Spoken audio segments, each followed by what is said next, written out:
Hi guys, welcome back to the channel. James Newell here. Now, if you are a beginner at selling, if you're a startup, if you're an entrepreneur, in this video we're looking at the 5 mindset shifts that you need to make when it comes to selling. If you're new to the channel, then my name is James Newell and I teach people how to sell, and I take a communication-based approach to selling. I believe there's 2 components that are important or essential when it comes to selling. The first one is having a clear sales message, so being able to clearly and concisely explain your actual offering. And the second one is to have what I call selling confidence, the behavioral side of selling, asking for the business, talking about money, etc. Now, I definitely take a communication-based approach to selling. I don't believe in techniques and trickery and pushing people. I believe in honesty, doing the right thing, and being a good-hearted, trustworthy individual. So, in this video, we are looking at sales for beginners, startups, and entrepreneurs. And there's really important mindset shifts that you need to make when it comes to starting out in selling. Whatever your previous experience may have been, you're watching this video because either you've never really done it before, or it's not really worked for you. And you recognize that it's not really so much about the structure and the strategies and the tactics and the techniques and just follow people up 137,000 times and you'll be fine. It's actually about mindset. It's about how you do what you do and what you believe and how you approach things. So in this video, we're going to cover off 5 important mindset shifts that will help you to make that leap.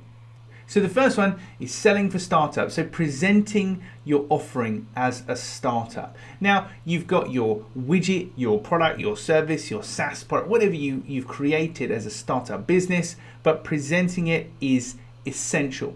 Now, what you have to remember first and foremost is before you can sell anything to anybody, they actually have to understand your offering. So I work to this maxim: if they don't understand it, they can't buy it. So you need to be able to explain to any person that you meet, and this isn't just limited to your avatars, your defined client types. Any person that you meet should be able to understand the nature of your offering, either from the name of it or from how you describe it and how you communicate it. So the first mindset shift is to move away from engaging and closing people and kind of running before you can walk, and remembering that people have to intrinsically understand your offering first and foremost, because if they don't understand it, they can't buy it.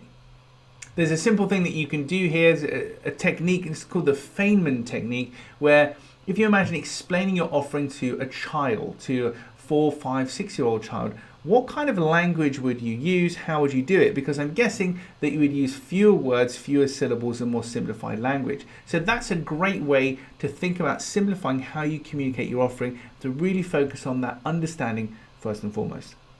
So mindset shift number 2 is all about why should anybody care about your offering? So firstly, they have to understand the offering.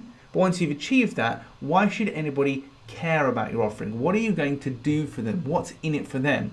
And there's a great way to remember this and to think about this, and I call it selling the destination, not the journey. Now, when you see airline adverts, you'll very rarely, if ever, see a plane or a plane seat in those adverts. What you see are destinations, families on beaches, etc. They paint a very contextual, emotional picture of what it would feel like and what it would be like to be in Australia or France, wherever you happen to go on holiday. So even though they're selling you a plane seat, they understand that what you're really buying is the holiday and the feeling of relaxation, etc. So somebody would understand your offering from part 1 of this video, but why should they care? And this is when we talk about selling the destination, not the journey. You're probably more inclined to talk about the details and the features and the boring parts essentially of your offering that I as a buyer don't really care about, when you should actually focus on the destination, the end result. So this is essentially known as syntax, the order, just changing the order of events. So rather than talking about the plane seat first and foremost, we talk about the holiday and then we get to the plane seat. So for your own business, think about the destination. How do you leave people better than when you found them? And then use that to communicate with your potential buyers, your potential clients. Focus on that destination. Make that as contextual and real world as possible.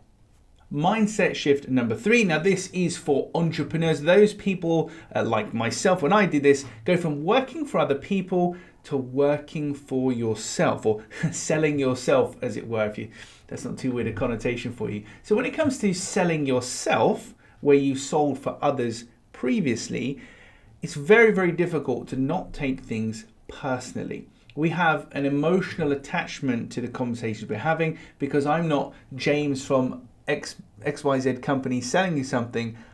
I'm James and I'm selling you me and my product. So if you reject my offer, you're rejecting me personally, or at least that's what it feels like. But it's absolutely not the case. You see, people don't necessarily reject people, they reject offers.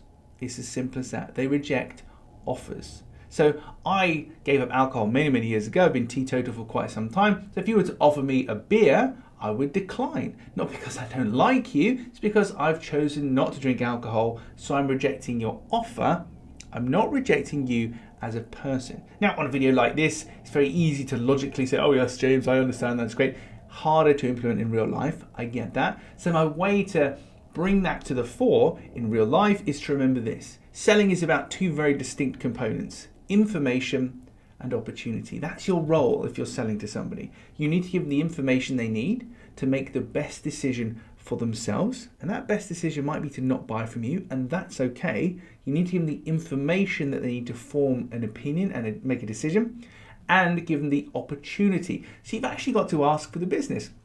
Now, this isn't to be overt and to say, so you're probably wanting what I charge, let me tell you, or anything weird and pushy like that, but you do have to ask people, hey, James, I'm pretty confident we can help you here. How does that sound to you? Is this something that you'd like to pursue, etc., etc.? So there's various ways that you can ask for the business and move towards a close in a conversational style, but you do have to do it. It's very common amongst my clients and students and people I speak with that they avoid asking for the business for a number of different reasons.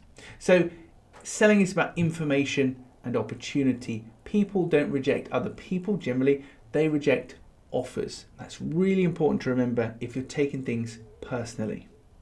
And the final two mindset shifts, this is for people who are pretty much absolute beginners when it comes to selling. And the first one is my number one maxim for all the things that I do, selling, life, otherwise. And it's what I call always lead with value. So in any interaction I'm having with anybody, I always want to leave them better than when I found them. Doesn't matter if I'm selling to them or if it's outside of work, whatever, I don't care. Always lead with value. Always leave people better than when you found them. In a selling context, this works very well because it helps to counteract this notion of you're superior to me and I'm inferior to you. And oh, sorry to interrupt you, but I wonder if I can have some money if you'd like to buy from me, etc. There's this strange master-servant mindset relationship that can happen for people when they're selling, particularly for beginners. And it's just to remind you that if you lead with value, if you bring things to people rather than seek to take things from people or feel like you're taking from them, it helps to change your mindset and change your approach and make you feel a whole lot better. But what does leading with value really mean? Well, there's all sorts of things you can do. I often recommend books, YouTube videos, connect people together, whatever. It's what can you bring somebody that they're going to be interested in, it's going to be of value to them. How can you help them? And how can you do that with no regard for what you're going to get in return? So we're not doing this as a cloaked way to say, now you're going to owe me and you're going to have to repay that. That's not why it's done. We lead with value because A, it's the right thing to do, and B, it helps you to actually counteract the issue of feeling inferior to people when you're selling to them. So the final mindset shift is a phrase which we use quite often in my client community, and it's don't chase them, replace them. So it's very common to kind of subscribe to this notion that following people up takes a certain number of times, which it does, but that you should just persist, just keep going, it'll be fine. 137 follow-ups, no problem at all. Keep going, keep going, keep going. Now you know as well as I do, if somebody chases you and follows you up incessantly, you're not coming back to them either because you're not interested at all, or it's not a priority for you. So them repeatedly chasing you doesn't really help, and actually it can hinder the relationship and it can just annoy you basically. So if you don't like being chased as a buyer, then why are you chasing people as a seller? There's this strange dichotomy that we behave one way as a buyer and one way as a seller, and we don't really connect the dots. So don't chase them, replace them is a simple maxim to remind you that rather than endlessly chasing the people you're already speaking with, now this doesn't mean we don't chase them up at all. We do follow people up, but we do it in a considered way, and we just don't do it in an aggressive and multiple touch point way. So we follow them up a little bit, but we won't chase them incessantly. So don't chase people, replace them. Take your energy, take this need, this urge to do the deal and to feel productive and to whatever, and put that into finding new potential clients and new potential opportunities. You will feel better having done that, and your buyers will feel better too, because there will be less pressure or no pressure in the selling situation, and buyers don't respond very well to pressure. I don't care what you've heard before, they just don't. And if you don't think that's true, think about yourself. If I pressured you right now to buy my book or a course or something on this video, you're probably going to rail back at me and push back rather than that bringing you forward.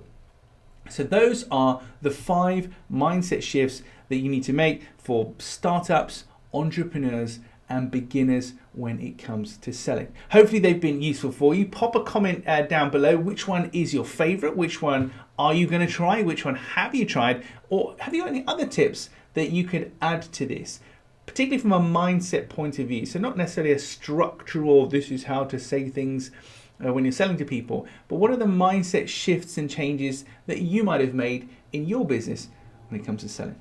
So that's it for another video. Thank you so much for watching. That's it for another video. Thank you so much for watching. If you like this kind of stuff, then please do hit the subscribe button. There's over 500 videos on this channel related to psychology of selling and the behavior and the communication side of selling, which you should find useful. That's it for today. Take care.